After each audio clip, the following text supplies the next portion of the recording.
अब यहाँ पर एक फंक्शन की बात करते हैं जो कुछ इस तरह से है। मान लेते हैं हमारा एफ एक्स ये है mod of x minus three upon x minus three, और हम चाह रहे हैं इसकी लिमिट निकालना x जब 3 को अप्रोच कर रहा हो तब। हम चाह रहे हैं limit x approaches 3 f of x, इसकी वैल्यू निकालना। अब तुम चाहो तो वीडियो पॉज करके एक बार इसे ट्राई करने की कोशिश कर सकते हो।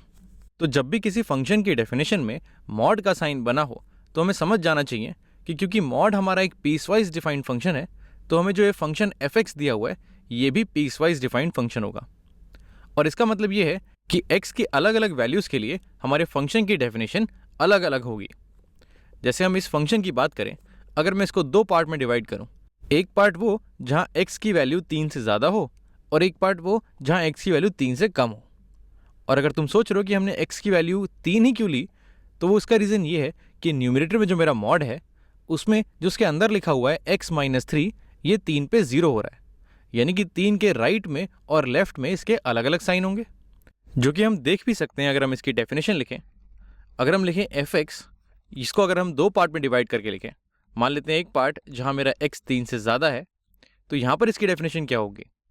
जो मेरा डिनोमिनेटर है वो तो यही रहेगा x माइनस थ्री, पर जो मेरा न्यूमरेटर है कोई भी वैल्यू जो x की 3 से ज़्यादा होगी उसमें x माइनस थ्री मेरा पॉजिटिव होगा।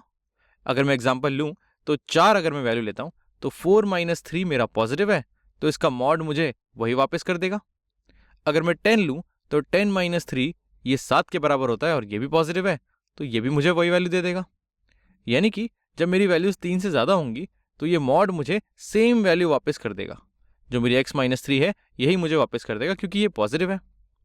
लेकिन जब मेरा x 3 से छोटा होगा, तब देखते हैं क्या होता है। पहले अगर हम डिनोमिनेटर की बात करें तो वो तो वही रहेगा, क्योंकि डिनोमिनेटर में तो कोई चेंज नहीं आएगा।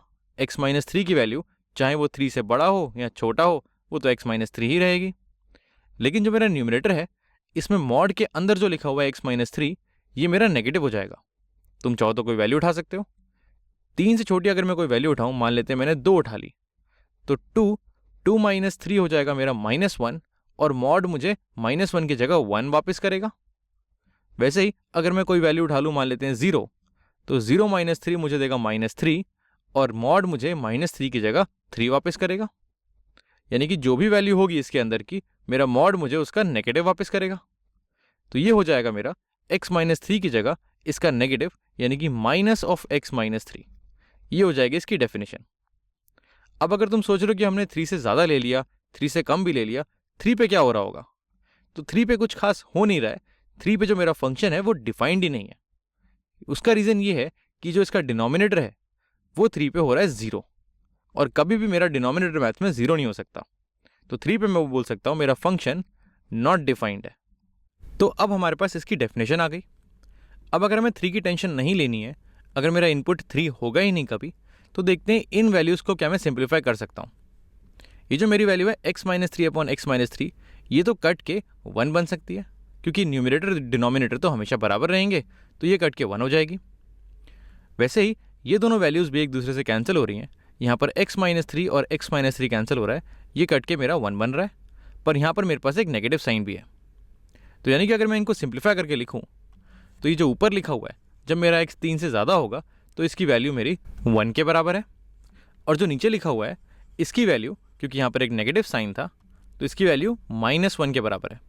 और अगर तुम्हें अभी भी लग रहा है कि इसकी वैल्यू 1 या -1 के अलावा कुछ हो सकती है, तो मैं चाहूँगा कि एक बार तुम वीडियो पॉज करके x की अलग अलग वैल्यूज़ डालने की कोशिश करो और देखो कि ये जो हमने डेफिनेशन निकाली है f(x) की, ये सही है कि नहीं। अब जब हम मान चुके हैं कि हमारी डेफिनेशन सही है, तो चलो इसका ग्राफ बनाते हैं। मान लेते हैं कि ये मेरे एक्सिस हैं, ये हो गया मेरा x एक्सिस और ये हो गया मेरा y एक्सिस। यहाँ पर मैं कुछ पॉइंट्स मार्क कर देता हूँ। ये हो गया मेरा -1, ये हो गया मेरा 1, ऐसे ही x पे हो जाएगा 1 2 3 4, यहाँ पर यह है 0, यह है -1 -2 -3 एंड सो ऑन। हमें चाहिए 3 के लेफ्ट साइड और 3 के राइट साइड को देखना। तो चलो देखते हैं जब 3 से बड़ा होगा x तब क्या हो रहा है। तब इसका आउटपुट हमेशा 1 रह रहा है। तो अगर मैं 3 की बात ना करूं, यानी कि 3 पे ये मेरा ओपन है, तो 3 से जितने भी बड़े मेरे पॉइंट्स हैं, जो भी मेरा इनपुट है 4 5 6 7.29, हर पॉइंट पे मेरा आउटपुट 1 आ रहा है, तो इसका ग्राफ कुछ ऐसे जाएगा। इसकी वैल्यू हमेशा 1 के बराबर रहेगी। वैसे ही जब मेरा x 3 से छोटा है तो इसका आउटपुट -1 जा रहा है, तो -1 मेरा यहाँ पर है, तो 3 से अगर मैं वैल्यू कम करूँ, इस 3 को मुझे इंक्लूड नहीं करना क्योंकि 3 पे मेरा फंक्शन डिफाइंड नहीं है। 3 से पहले जितने भी पॉइंट्स हैं उस पे मेरा आउटपुट -1 है, तो ये मेरी लाइन -1 तक रहेगी। इन सारे पॉइंट्स पे जो भी पॉइंट मेरा 3 से कम है उस पे आउटपुट मेरा -1 रहेगा। अब हमारे पास ग्राफ भी आ गया, तो अब चलो लिमिट निकालने की कोशिश करते हैं। अब लिमिट का मतलब ये हुआ कि मुझे देखना है कि 3 के आसपास क्या हो रहा होगा, और इसको देखने के दो तरीके हैं। एक है इसके लेफ्ट साइड से देखना, ये इसका लेफ्ट साइड है, और एक है इसके राइट साइड से देखना, जो कि ये इसका राइट साइड है। तो चलो मेरे लेफ्ट साइड से देखते हैं, और लेफ्ट साइड से लिमिट निकालने को हम बोलते हैं, ये होती है हमारी left hand limit. Left hand limit को हम इस तरह लिखते हैं, यह है लिमिट x अप्रोचेस 3, यहाँ मैं एक माइनस साइन लगाता हूँ। माइनस का मतलब है कि मैं लेफ्ट हैंड लिमिट की बात कर रहा हूँ। तो limit x approaches 3 minus fx, इसकी वैल्यू देखते हैं क्या होगी। तो जब मैं लेफ्ट साइड से जा रहा हूँ तो मेरी आउटपुट देखते हैं क्या क्या आ रहे हैं।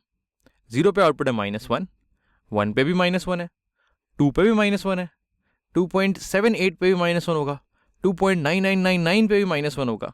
जब तक मैं 3 तक नहीं पहुंचता मेरा आउटपुट तो -1 ही है। तो इसकी वैल्यू अप्रोच कर रही है एक ही नंबर को, जो है मेरा -1। माना मेरा फंक्शन 3 पे डिफाइंड नहीं है, लेकिन 3 से पहले या 3 से छोटी जितनी भी वैल्यूज हैं उस पे इसका आउटपुट है -1।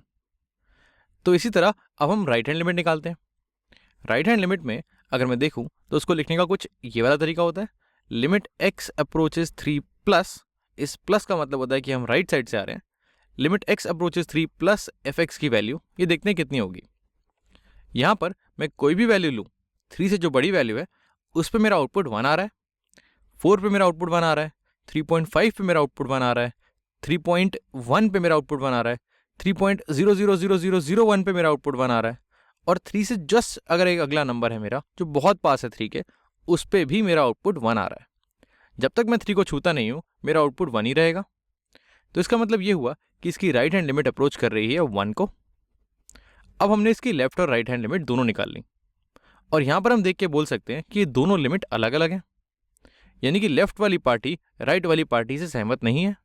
और जब भी ऐसा होता है, जब भी लेफ्ट हैंड लिमिट और राइट हैंड लिमिट बराबर नहीं होती, तो हम बोलते हैं कि उस पॉइंट पे हमारे फंक्शन की limit does not exist. Does not exist, दोनों तरफ लिमिट एग्जिस्ट कर रही हैं लेकिन वो अलग अलग हैं। और ये चीज़ इतनी इंपॉर्टेंट है कि मैं इसको एक बार मैथ्स की भाषा में भी लिखना चाहूँगा। अगर मैं इसको लिखूँ तो ये कुछ इस तरह से आता है। जो हमारा रूल है वो ये है कि लिमिट x अप्रोचेस c मेरा जो भी नंबर है जहाँ पर मैं लिमिट निकालना चाह रहा हूँ, limit x approaches c fx, इसकी वैल्यू l होगी। l इस फंक्शन की c पॉइंट पे लिमिट होगी, और ये तभी हो सकती है जब मेरी दोनों लिमिट्स, जो मेरी लेफ्ट हैंड लिमिट है limit x approaches c minus, यानी कि c से लेफ्ट साइड, ये, और जो मेरी राइट हैंड लिमिट है limit x approaches c plus fx, ये दोनों बराबर हों और इनकी वैल्यू l के बराबर हो।